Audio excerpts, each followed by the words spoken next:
Со премудрост простом да го изслушаме светото Евангелие. Мир на сите. И духови Твоему. Ке се чита од Свето Евангелие според Лука.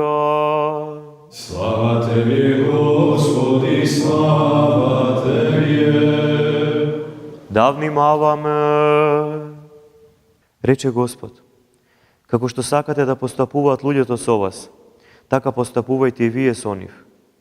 И ако ги сакате оние што вас ве љубат, каква ви е наградата? Зашто и грешниците ги љубат оние што ги сакаат нив. И ако им правите добро на оние што вам ви прават добро, каква ви е наградата? Оти и грешниците го прават тоа. И ако им давате заем на оние од кои се надевате дека ќе ви го вратат, каква ви е наградата? Зашто и грешниците им даваат заем на грешници, за им се врати истото. Туку вие љубете ги непријателите ваши и правете добро, и на заем давајте без да очекувате нешто. Па ќе биде голема наградата ваша и ќе бидете синови на Севишниот. Зашто он е благ кон неблагодарните и кон лошите. И така бидете милостиви, како што е милостив вашиот Отец. Слава Теби, Господи, слава Тебе.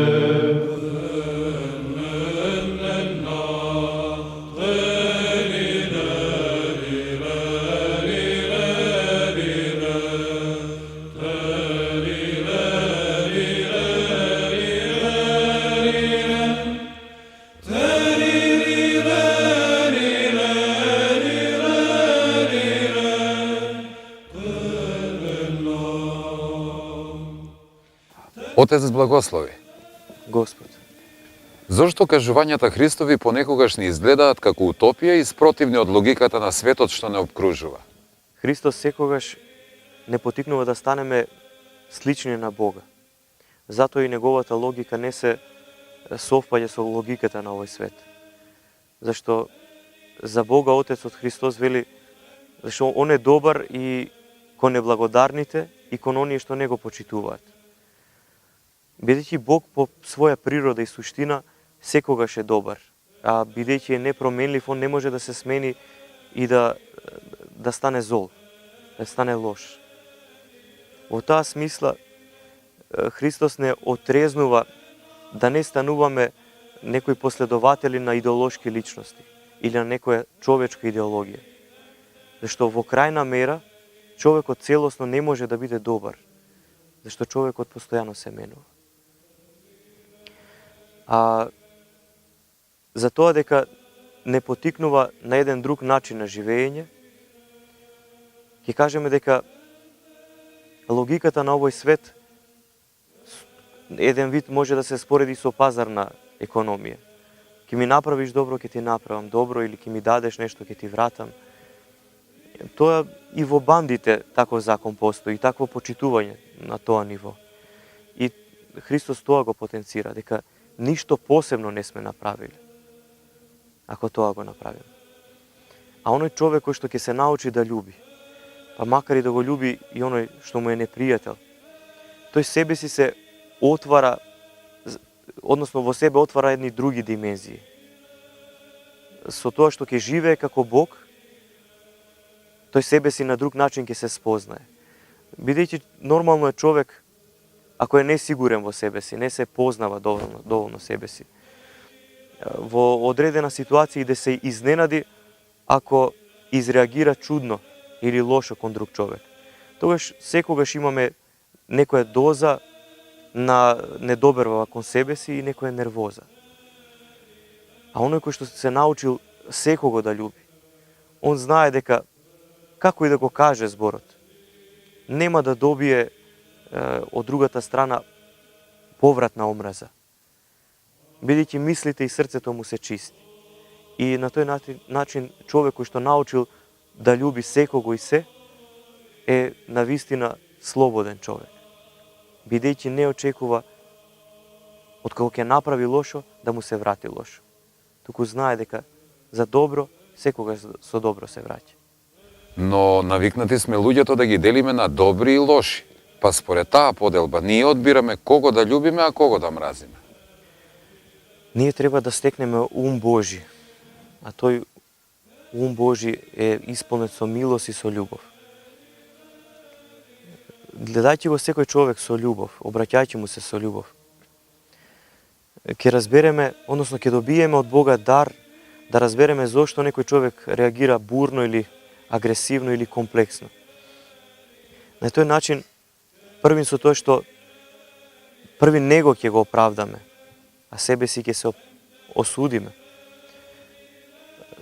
Бог ќе ни даде дар и сила да разбереме кои се вистинските негови проблеми. И кога ќе го познаеме тоа, веќе друга комуникација се остварува со тој човек. Гледајќи ги неговите јадови и таги и жалости,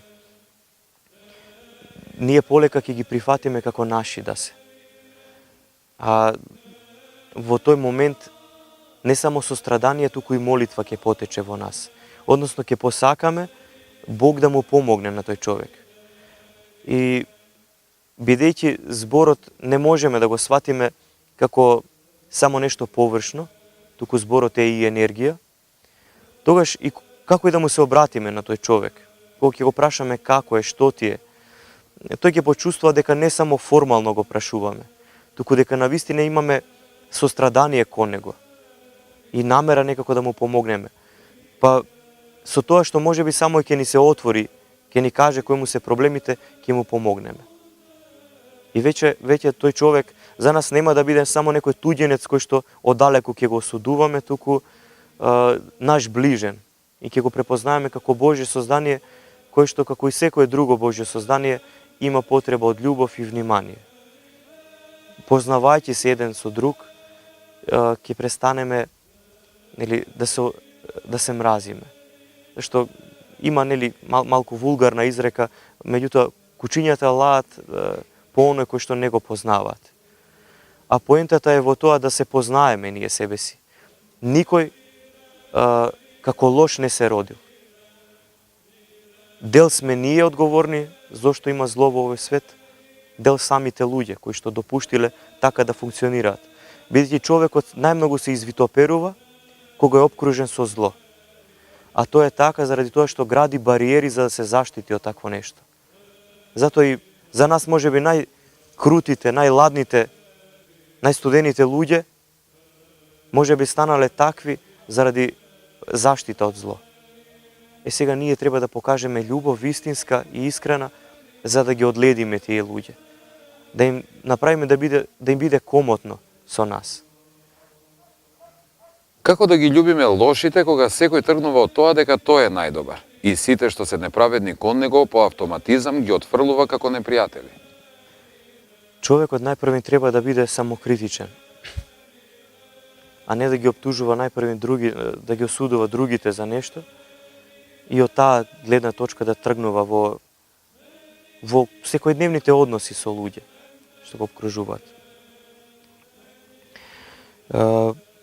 Бидејќи навистина нешто можеме да смениме ако тргнеме од себе си. Не можеме да му наредиме на целиот свет да почне да почитува закони. И да видиме ако сите ги почитуваат законите и ние да почнеме. Ако не, тогаш залудна беше пробата да се останеме какви што сме. Зашто едно правило важи во православието.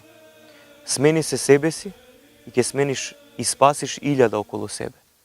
Ќе станеш извор на подобие Божјо. Односно, ќе сведочиш живо за Бога овдека на земјата. А присуството на Бога е пријатно. Донесува милина во душата. Ако станеме и ние такви, тогаш многу малку непријатели ќе имаме во животот. Според ова, кое е врвното задолжение на секој христијанин? Како императив на сите христијани, како заповед на целото христијанство, Христос им кажа љубете ги непријателите своји. И веќе оваа заповед ги надминува сите системи на држави. Ги осудува сите джихади, сите крстоносни војни. Односно, сето наследство кон другиот заради некаква идеологија, па макар тоа нека и верска идеологија. Христос јасно рече, љубете ги непријателите своји. Бидејќи И он самиот тоа истото го направи на крстот. Да беше Христос само некој учител кој што луѓето ќе сакаше да ги оптерети со некои возвишени закони, тогаш вред ние ќе имавме оправдание и ќе можевме да се побуниме на тоа. Но за се она што кажа, он и го исполни. И на крстот кога висеше, он се обрати кон својот отец и му рече: прости им, оти не знаат што прават. Сега веќе можеме да разбереме и да ги поврзиме и претходните прашања и одговори. А тоа е дека Христос навистина спознал дека тие што го раснаа не го познаат како Бог. Да знае дека навистина е Бог, немаше да го расне. Но тие не знае. И Христос се моли Бог да им прости, оти не знаат што прават. И мора за нешто да бидеме секогаш свесни. Не можеме никогаш да им забраниме на луѓето да не мразат, но мораме да си забраниме на себе си да мразиме. Не можеме сите да ги натераме да бидат добри кон нас, но ние мораме да бидеме добри кон сите.